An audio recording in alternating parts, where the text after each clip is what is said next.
सब कुछ सही है, सब कुछ ठीक है। बिल्कुल।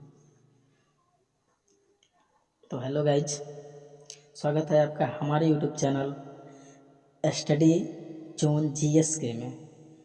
तो गाइज आज हम पढ़ने वाले हैं पॉलिटेक्निक थर्ड सेमेस्टर का सब्जेक्ट, जो कि जिसका नाम है बीसी यानी कि बिल्डिंग कंस्ट्रक्शन।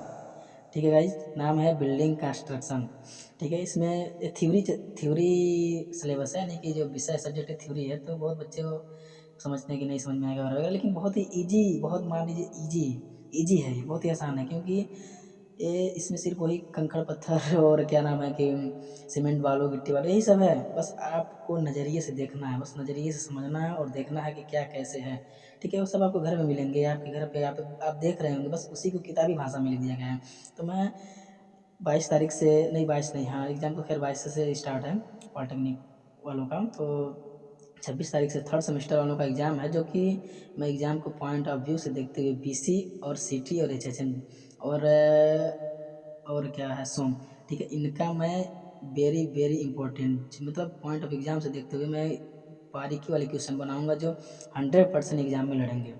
तो गाइज मैं क्वेश्चन बहुत ही बेहतरीन तरीके से छाट के लाया हूँ, बहुत मेहनत लगा है गाइज। तो यहाँ पे देखिए, मैं पहला क्वेश्चन लेकर आया हूँ, चैप्टर नंबर 3 से लेकर आया हूँ।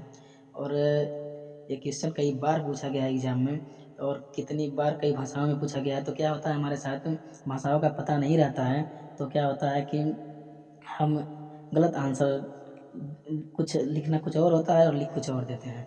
तो गाइस यहाँ पे देखिए, यहाँ पे लिखा है जल सीमेंट अनुपात। ठीक है, तो गाइस यहाँ पे पहले आप क्वेश्चन को एक बार समझ लीजिए, उसके बाद आंसर दे देंगे। सीधी सी बात है, क्वेश्चन इतना लिखा है, क्वेश्चन एक है, सॉरी क्वेश्चन अनेक है लेकिन आंसर एक है इसका। तो मैं छांट के लाया हूँ, बहुत मेहनत लगा है। तो बस आप लोग ध्यान दीजिएगा कि क्या है और कैसे है, कैसे समझना है इसको।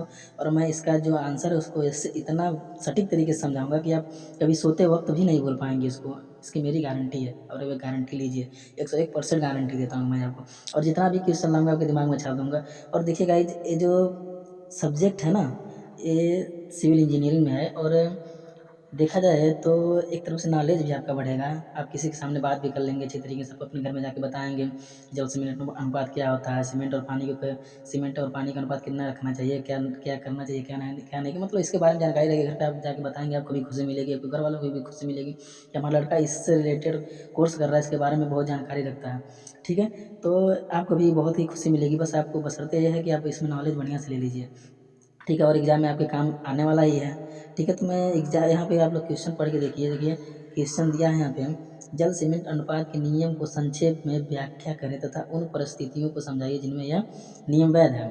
ठीक है गाइज, तो हम लोग क्या करेंगे, इसका ये प्रश्न हो गया जल सीमेंट अनुपात का एक प्रश्न। दूसरा प्रश्न में लिखा है जल सीमेंट अनुपात को विस्तार से समझाइए, यानी जल सीमेंट जो अनुपात है उसको विस्तार से समझाना है। फिर तीसरा लिखा है जल सीमेंट अनुपात नियम को समझाइए, मतलब जल सीमेंट तो ये तो पता चल जाएगा जल सीमेंट अनुपात। लेकिन यहाँ पे जो है, यहाँ पे देखिए स्टार मार्क लगा है, सीमेंट के जल योजन पर संक्षिप्त टिप्पणी। तो इसमें हम थोड़ा सा कन्फ्यूज होंगे। जल सीमेंट अनुपात ये तो समझ में आ रहा है तीनों में, लेकिन चौथा जो है प्रश्न है सीमेंट के जल योजन पर संक्षिप्त टिप्पणी लिखिए। तो नहीं, प्रश्न जब पता रहेगा, हम देखे रहेंगे सीमेंट के जल योजन पर, हम जान जाएंगे हाँ जल सीमेंट अनुपात का ही है। ठीक है, जल जहाँ पे आ गया और सीमेंट जहाँ पे आ गया, तो जान जाएंगे जल सीमेंट अनुपात का ही क्वेश्चन ही पूछ रहा है। तो हम सीधी सी बात है, कुछ नहीं करेंगे गाइज, बस जल सीमेंट अनुपात का आंसर लिख देंगे। हम जल सीमेंट अनुपात का आंसर आपको दिखा रहे हैं बहुत ही बेसिक तरीके से, और बहुत शानदार तरीके से दिखाएंगे हम आपको। ठीक है गाइज, बस आप देखते रहिए, क्वेश्चन पे नजरें गड़ाए रखिए, बगैर स्किप किए देखिए, बगैर स्किप किए देखिए, और अच्छी तरीके से तैयारी हो जाएगी आपकी। हर सब्जेक्ट की टेंशन बिल्कुल भी मत लीजिएगा।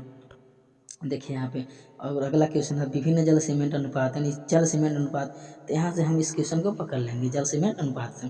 ठीक है, जलयोजित सीमेंट की भौतिक स्थापना वगैरह वगैरह जो भी दिया हो, कोई दिक्कत नहीं है हमको अब। ठीक है, तो क्वेश्चन आप लोग समझ गए, तो अब हम आपको बताने वाला हूँ इसका जो आंसर है गाइज। आंसर यहाँ से आप लोग ध्यान से देखिएगा, यहाँ से आंसर शुरू है। लिखा है क्या, आप लोग आंसर ध्यान से देखिएगा गाइज। लिखा है सीमेंट में प्रयुक्त जल व सीमेंट का अनुपात, यानी सीमेंट, ठीक है, सॉरी कंक्रीट में प्रयुक्त जल व सीमेंट, सॉरी गाइस, कंक्रीट जो होता है, कंक्रीट जानते हैं, कंक्रीट पहले आप यहाँ पे समझ लीजिए। कंक्रीट जो शब्द आया है क्या है, यानी कि जो गिट्टी बालू, ठीक है, यानी कि क्या सीमेंट, गिट्टी, बालू और पानी ठीक से मिलाकर जो बनता है, जो मसाला तैयार किया जाता है उसे कंक्रीट बोला जाता है। ठीक है, में प्रयुक्त जल व सीमेंट, क्या जल व सीमेंट का अनुपात जल सीमेंट अनुपात कहलाता है। ठीक है, कंक्रीट में आप सब अपने अपने घरों पे सभी लोग देखे होंगे कि मसाला बनता है। ठीक है, कभी जल क्या कहना, कभी सीमेंट नहीं कहते हैं, चार एक का मसाला मतलब कभी सीमेंट पड़ जाता है, बालू और सीमेंट, बालू और पानी डाल करके बना दिया जाता है मसाला।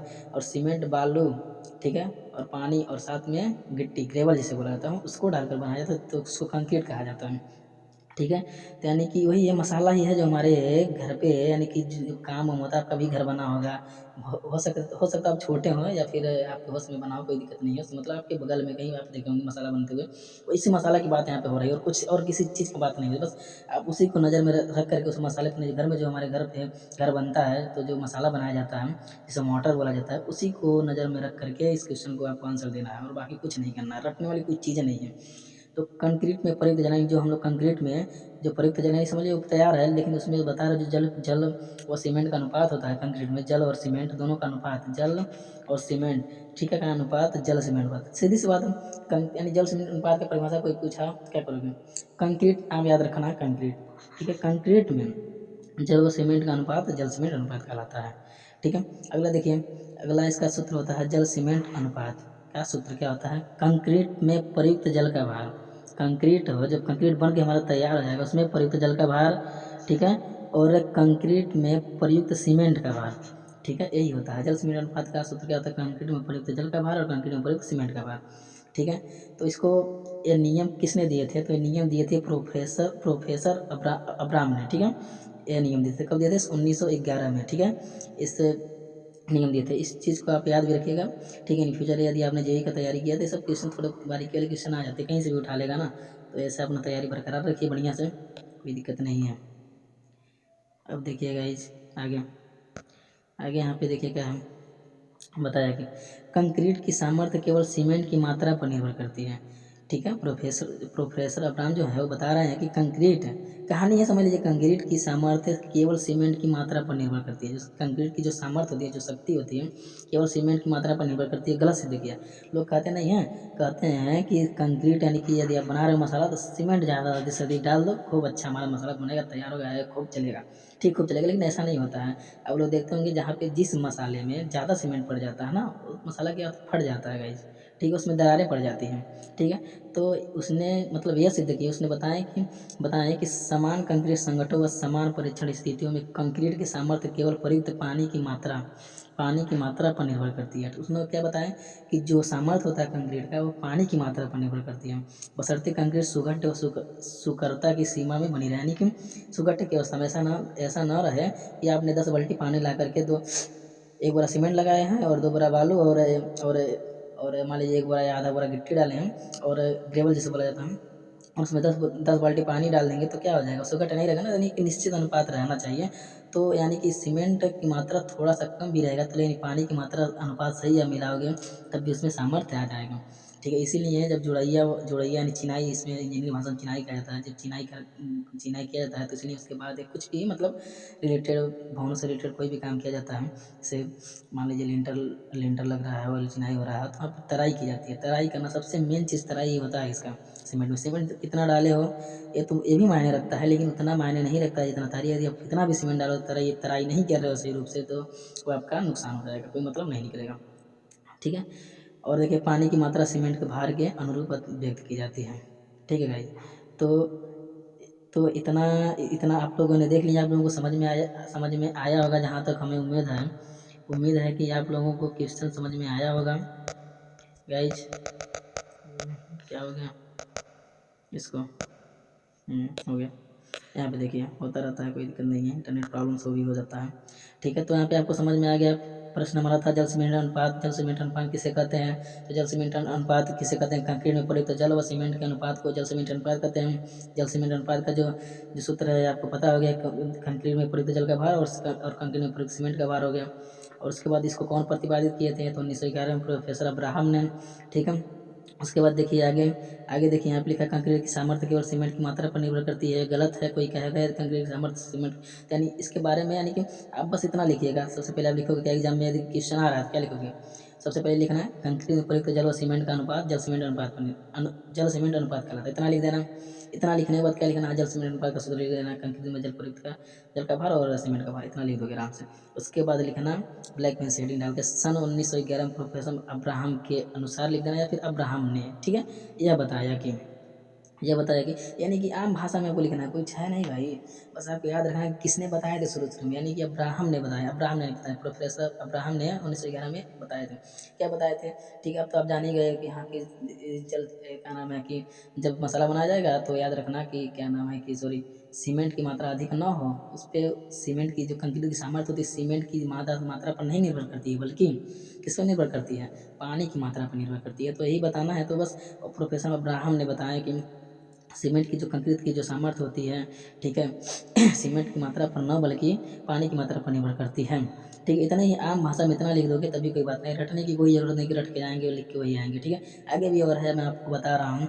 अगला क्या हमारा देखिए यहाँ पे अब देखिए यहाँ पे आगे आगे लिखा है प्रोफेसर अब्राहम के अनुसार, ठीक है।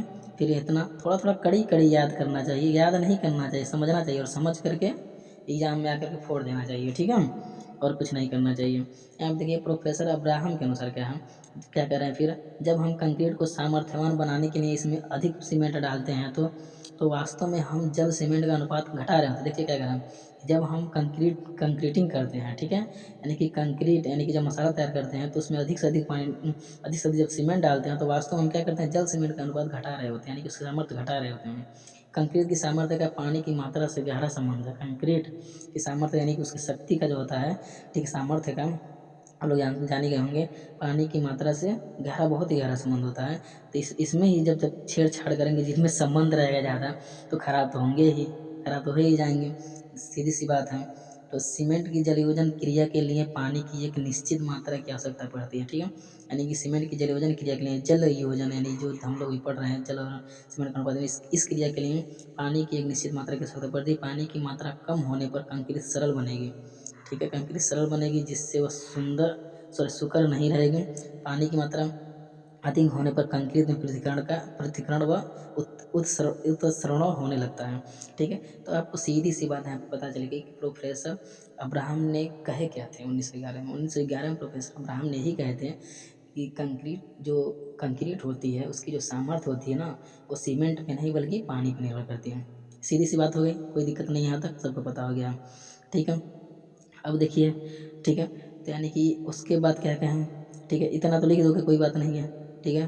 उसके बाद कंक्रीट तो उसने बताया है कि जब हम कंक्रीट को सामर्थ्यवान बनाने के लिए इसमें अधिक सीमेंट डालते हैं, ठीक है, तो वास्तव में हम जल सीमेंट का अनुपात घटा रहे होते हैं। तो यानी पहला स्टेप आप लिखोगे कि सीमेंट में यानी कि यानी जब जब हम सीमेंट अधिक से अधिक मात्रा में मिलाते हैं, अधिक से अधिक मात्रा में जब सीमेंट मिलाते हैं, ठीक है, तो वहाँ पे हम क्या करते हैं, जलयोजन क्रिया घटा रहे थे, जल की क्रिया को यानी जल की मात्रा घटा रहे थे, यानी जल की शक्ति को घटा रहे थे वास्तव में हम जल, ठीक है। तो जब हम सीमेंट को सामर्थ्यवान बनाने के लिए इसमें अधिक सीमेंट डालते हैं, ठीक है, तो वास्तव में हम जल सीमेंट का अनुपात घटा रहे होते हैं। तो कंक्रीट की सामर्थ्य का पानी की मात्रा से गहरा संबंध है, ठीक, इसको छोड़ो, उतना लिख दोगे कोई बात नहीं हो, उतना समझदार हो। चलो, जल क्रिया पानी की एक निश्चित मात्रा के साथ पर पानी की मात्रा कम होने पर, ये आम भाषा जो भी है, मान लीजिए इतना तो बता दिए हैं, लेकिन यहाँ पे जो आम भाषा है आप भी समझ जाओगे कि पानी की मात्रा कम होने पर कंक्रीट सख्त बनेगी, इतना लिख के चले आओगे एग्जाम, जो ही आपका 4 लाइन बढ़ेगा।